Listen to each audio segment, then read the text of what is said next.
could. Aren't you a clever dick? Yeah.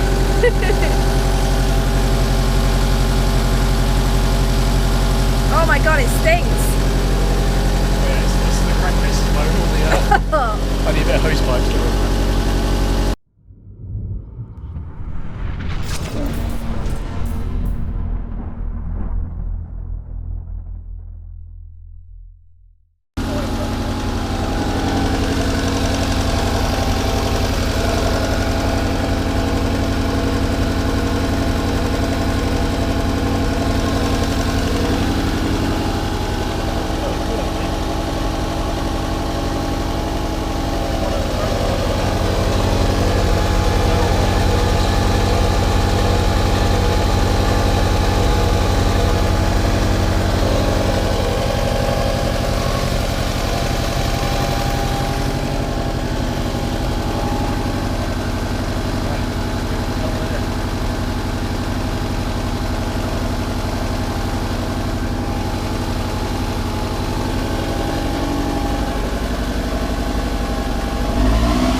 Very happy.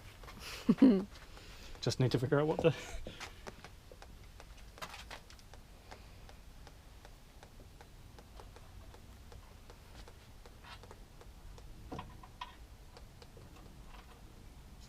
That's going out the coolant tank.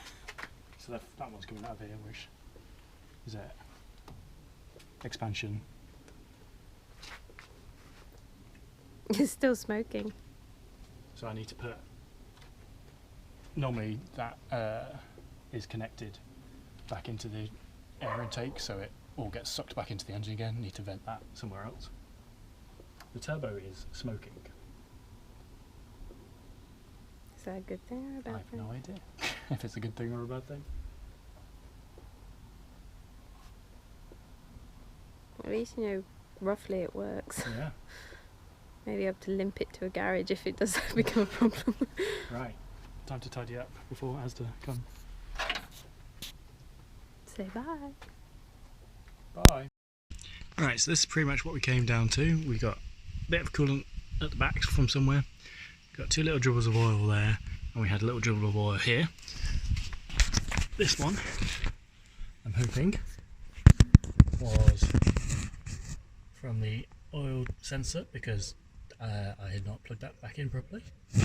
And the one under here, I think, is the turbo oil return feed, which is somewhere up there.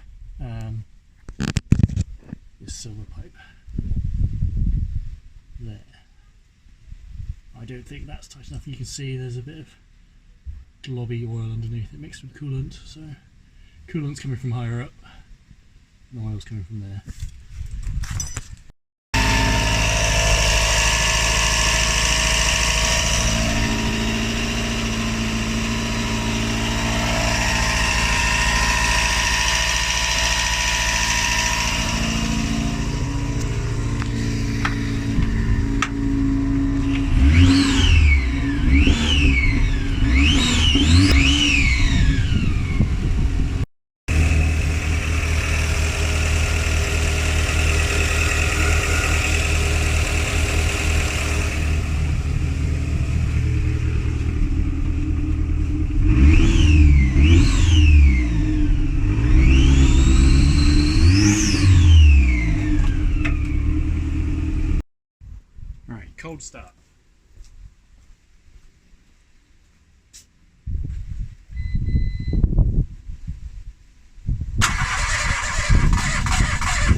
Right, so it's throwing a fueling misfire code. I mean, it's definitely misfiring.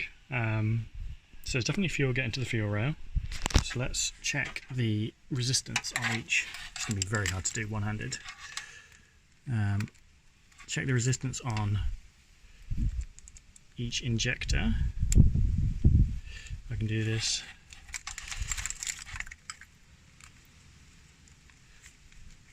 Kim.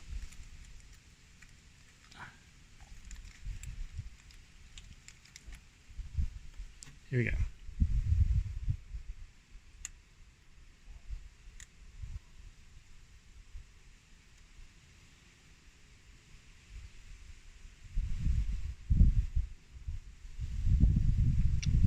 On the first.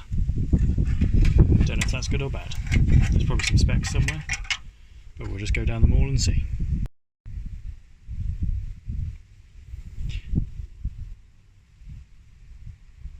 Let me set it again. 13.6. Sometimes it goes to 13.7.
Plug back in.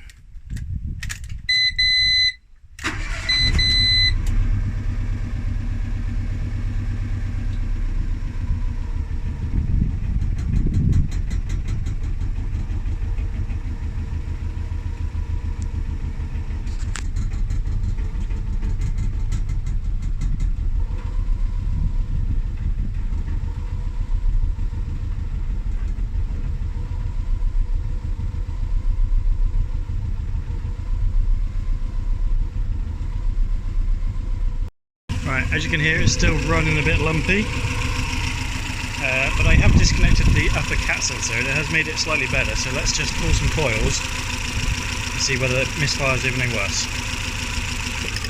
Yes.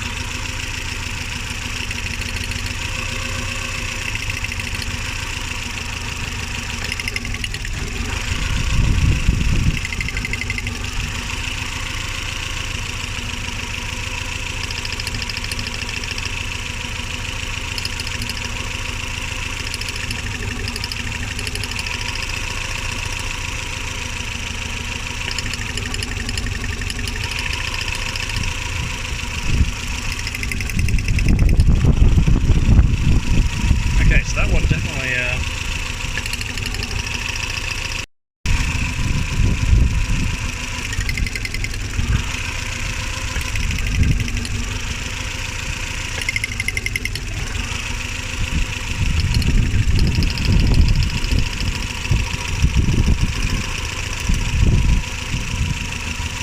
that one seems to be not like the rest.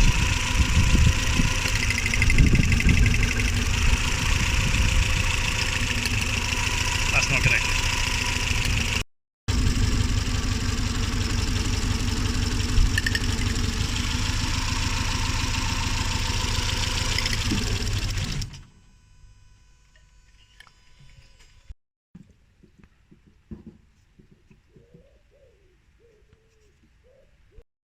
Alright, so that's had 5 litres of V-Power in it and some Red X.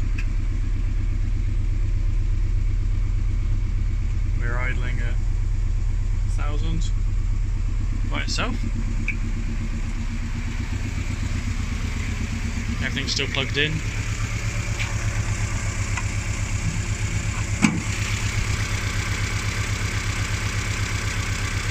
Dare I say, normal. Aside from this, it still seems like a lot of smoke to me, but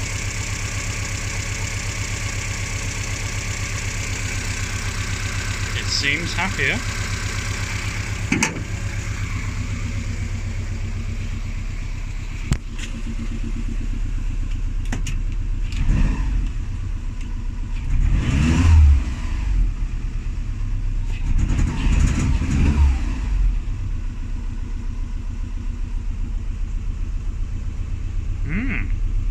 A few moments later. Left it idling for a bit, and now we're doing this.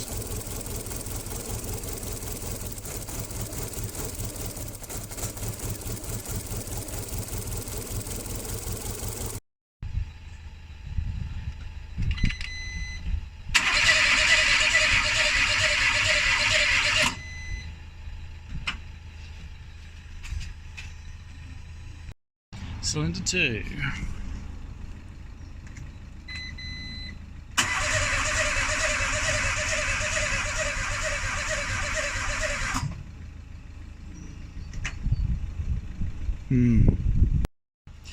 Cylinder 3.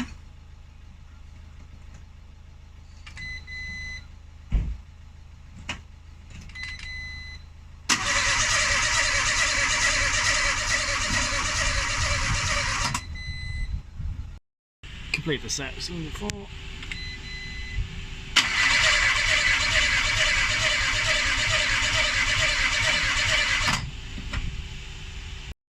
Right, so compression testing not great.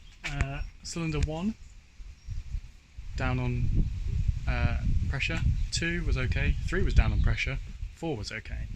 So current line of thinking is the timing belt change that I did is not worked because these cylinders work in pairs. So 2 being down on pressure and being alternate ones would suggest that. It would explain the misfiring, it would explain the large amount of smoke coming out of here. So we're going to go check that. If there were 2 next to each other, it's probably head gasket, I think. Only problem is now, engine's in the car, so it's a lot harder to do things. For example, to get the auxiliary belt off, I need to put my T50 Torx bit in here, but it don't fit anymore. So what I had to do is I had to go buy another one of these and then just cut it off. And we're going to hope this works. Right, so that appears to be lined up. That is still lined up. Don't have a thin screwdriver. So that's there. Much deeper. Same.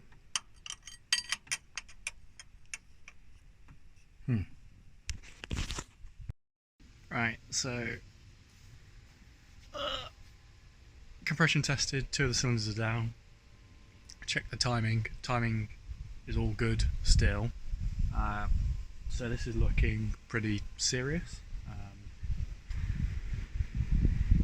I don't think the engine is that healthy, which is a lesson for me for buying something fairly unseen.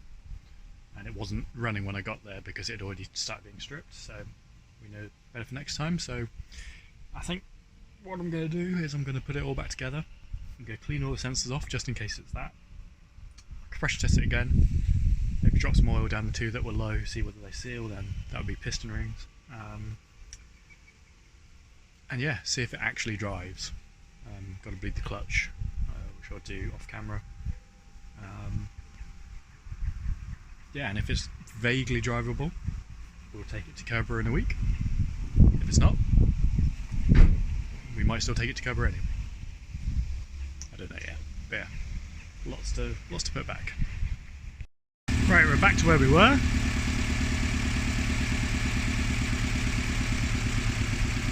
So now it's going to start stalling out as it settles back down to under 1,000 revs. But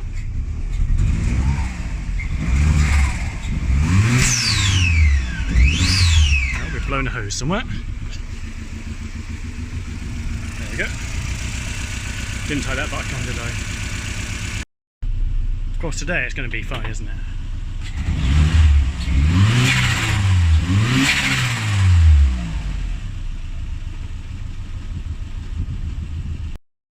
Alright, so this is this sensor. Let's have a look in there. Grungy. I've also put my exhaust connector on. That should have exhaust paste, but I've got a feeling this is all going to be coming off soon, so it's just clamped. Just need the drive shaft bracket to come to stop the drive shaft popping out. Then we can drop it down and see how badly it drives. We've also jerry-rigged the stock intercooler because I don't have any of the housing because I didn't take it because I didn't think I need it. Using an old radiator bracket onto the bottom and then just some cable ties at the top. That is pretty solid. And will do for however much track time this actually gets, if any. Interior of the car is going back in.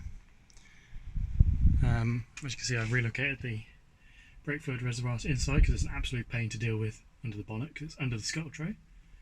So this is part of the beeping when I turn it on because the brake fluid sensor on the right side of the tank there is clearly disconnected, so it thinks I've got no brake fluid. Right, so this clip is supposed to be equal. As you can see, it's not. Bend that back into shape. So that goes over that bit in the centre of the view there. You're supposed to just click it up one notch, and because it was so bent I had to take the entire thing off. And then this line, where's my finger? This line here pulls out, and then you can bleed it. You can see it's all coming out there nicely.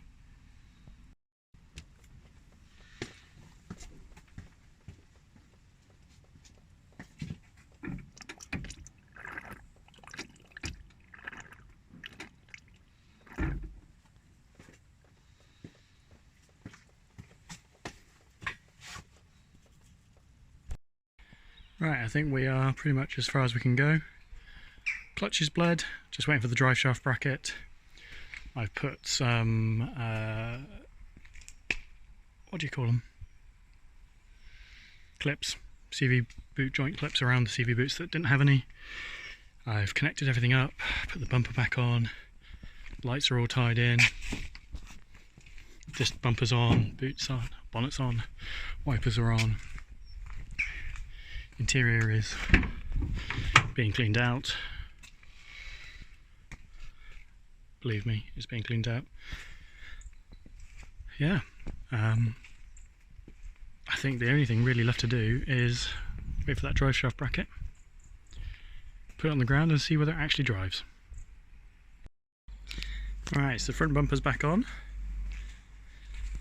and the last bit before we can really test it was delivered, so that drive shaft bracket is in place. So yeah, time to lower it down, clean it all out, get it going, maybe.